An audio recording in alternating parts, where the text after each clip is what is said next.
नमस्कार, मेरे चैनल में आपका स्वागत है। आज मैं आप लोगों को शनिवार व्रत की कथा सुनाने जा रही हूँ। बोलो जय श्रीमन नारायण। शनि देव को ग्रहों का राजा कहा जाता है। भगवान भोलेनाथ ने इन्हें न्याय की देवता की उपाधि दी है। शनि देव को बहुत जल्दी क्रोध आता है। इसी क्रोध की वजह से पिता सूर्य से इनकी नाराजगी बनी रहती है। इनके क्रोध से बचने के लिए सभी कोशिश करते हैं, वरना व्यक्ति पर मुसीबतों का पहाड़ टूट पड़ता है। इसलिए इन्हें प्रसन्न करने के लिए शनिवार व्रत रखा जाता है। व्यक्ति शनि दोष से बचने और उन्हें शांत रखने के लिए अनेक उपाय करता है। शनि कृपा से व्यक्ति को सुख और वैभव की प्राप्ति होती है। जो लोग शनिवार का व्रत करते हैं, उनको पूजा के समय शनिवार व्रत कथा श्रवण करना चाहिए। एक बार सभी 9 ग्रहों सूर्य, चंद्रमा, मंगल, बुध, बृहस्पति, शुक्र, शनि, राहु और केतु में बहस हो गई। कौन सबसे बड़ा है? आपस में लड़ने के बाद सभी देवराज इंद्र के पास पहुंच गए। इंद्र असमंजस की स्थिति में निर्णय नहीं दे पाए, परंतु उन्होंने सभी ग्रहों को सुझाव दिया कि पृथ्वी पर राजा विक्रमादित्य ही इसका फैसला कर सकते हैं, क्योंकि वो बहुत ही न्यायप्रिय राजा हैं। सभी पृथ्वी पर राजा विक्रमादित्य के पास गए और अपने आने का कारण बताया। राजा उनकी समस्या को सुनकर बहुत परेशान हो गए।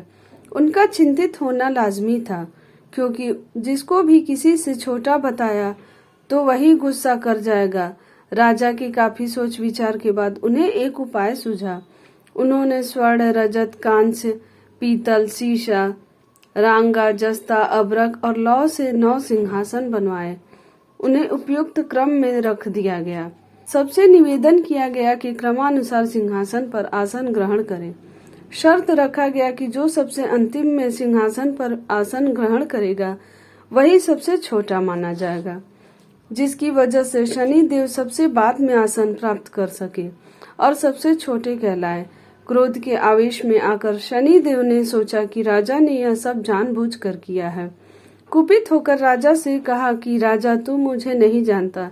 सूर्य एक राशि में 1 महीना, चंद्रमा 2.25 महीने 2 दिन, मंगल 1.5 महीना, बृहस्पति 13 महीने, बुध और शुक्र 1-1 महीने विचरण करते हैं, लेकिन मैं 2.5 से 7.5 साल तक रहता हूँ। मैंने बड़े बड़े का विनाश किया है। श्री राम की 7.5 आने पर उन्हें जंगल जंगल भटकना पड़ा और 14 वर्ष का वनवास काटना पड़ा, और रावण की आने पर लंका को बंदरों की सेना से परास्त होना पड़ा और रावण का विनाश हो गया।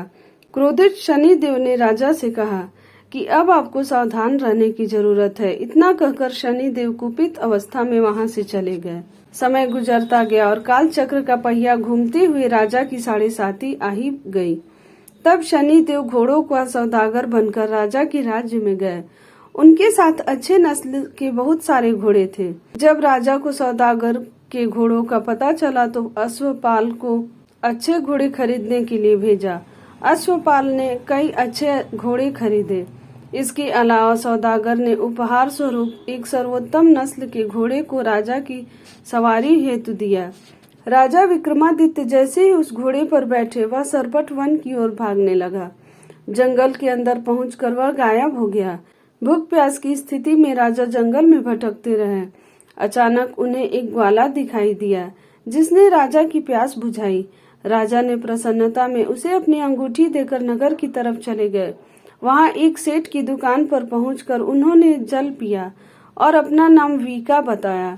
भाग्यवश उस दिन सेठ की खूब आमदनी हुई। सेठ खुश होकर उन्हें अपने साथ घर लेकर गया। सेठ के घर में खूंटी पर एक हार टंगा था, जिसको खूंटी निगल रही थी। कुछ ही देर में हार पूरी तरह से गायब हो गई।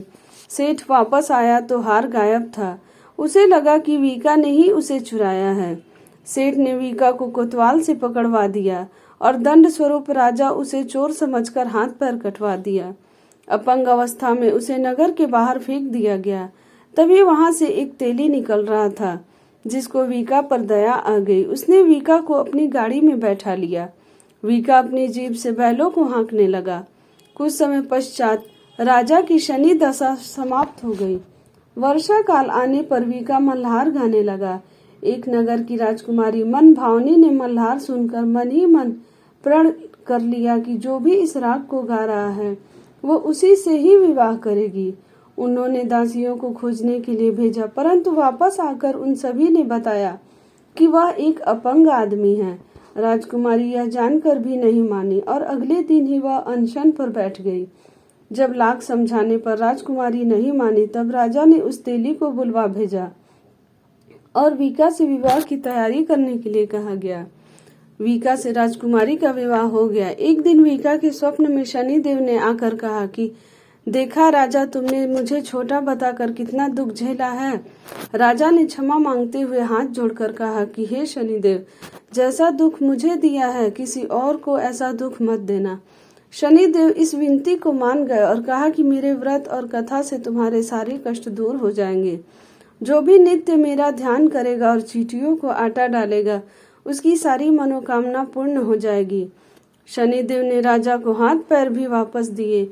दूसरे दिन जब सुबह राजकुमारी की आंख खुली तो वह आश्चर्यचकित हो गई। वीका ने मन भावनी को बताया कि वह उज्जैन का राजा विक्रमादित्य है। मन भावनी खुशी से फूले नहीं समा रही थी। राजा और नगरवासी सभी अत्यंत प्रसन्न हुए। सेठ ने जब यह सुना तो वह पैरों पर गिरकर क्षमा मांगने लगा। राजा ने कहा कि यह सब शनिदेव के कोप का प्रभाव था और इसमें किसी का दोष नहीं है। सेठ ने निवेदन करते हुए कहा कि मुझे शांति तभी मिलेगी जब आप मेरे घर चलकर भोजन करेंगे। सेठ ने कई प्रकार के व्यंजनों से राजा का सत्कार किया। जब राजा भोजन कर रहे थे तभी जो खूंटी हार निगल गई थी वही अब उसे उगल रही थी। सेठ ने अनेक मोहरे देकर राजा का धन्यवाद किया और अपनी कन्या श्री कंवरी से पाणी ग्रहण का निवेदन किया। राजा ने सहर्ष स्वीकार कर लिया। राजा अपनी दोनों रानियों मनभावनी और श्री कंवरी को लेकर उज्जैन नगरी लौट आए। सारे नगर में दीपमाला और खुशी मनाई। राजा ने घोषणा करते हुए कहा कि मैंने शनिदेव को सबसे छोटा बताया था, लेकिन असल में वही सर्वोपरि हैं। तब से सारे राज्य में शनिदेव की पूजा और कथा नियमित होने लगी। सारी प्रजा के बीच खुशी और आनंद का वातावरण बन गया। शनिदेव के व्रत की कथा को जो भी सुनता है उसके सारे दुख दूर हो जाते हैं। इसलिए शनिवार व्रत के दिन इस कथा को अवश्य सुनना चाहिए। एक समय की बात है, भगवान सूर्य के पुत्र शनि बचपन में बहुत सुंदर थे और तेजस्वी थे। इनकी सुंदरता को देखते हुए गंधर्व ने अपनी पुत्री कंकाली के साथ शनिदेव का विवाह करा दिया। लेकिन अत्यंत सुंदर होने के कारण इंद्र की सभा के अप्सरा अक्सर उन्हें देखने जाया करती थी। इन अप्सरा को देखकर कई बार शनिदेव उन पर मोहित हो गए। यह बात गंधर्व पुत्री कंकाली को अच्छी नहीं लगती थी। तब गंधर्व पुत्री कंकाली ने अपनी पति शनिदेव को श्राप दे दिया कि आप सुंदरता को खोकर बदसूरत हो जाएं और आपकी दृष्टि हमेशा नीचे की तरफ रहे। अगर आप सीधी दृष्टि से किसी की तरफ देखते हैं तो उस पर 7.5 का प्रभाव पड़ जाएगा। तब शनिदेव भगवान शिव की घोर तपस्या की। तपस्या के पश्चात भगवान शिव प्रसन्न हुए और बोले, हे सूर्य पुत्र शनिदेव, वर मांगो। तब शनिदेव बोले, यह सदा शिव शंभु, हम पर कृपा करके हमें सृष्टि पर सीधे देखने के लिए वर दीजिए। भगवान शिव बोले, जो व्यक्ति शनिवार के दिन पीपल के नीचे तेल चढ़ाएगा उस पर तुम्हारे पड़ने वाले को दृष्टि शुभ दृष्टि में बदल जाएगी। इसलिए शनिवार के दिन पीपल के नीचे शनिदेव की पूजा होती है। बोलो जय श्रीमन नारायण।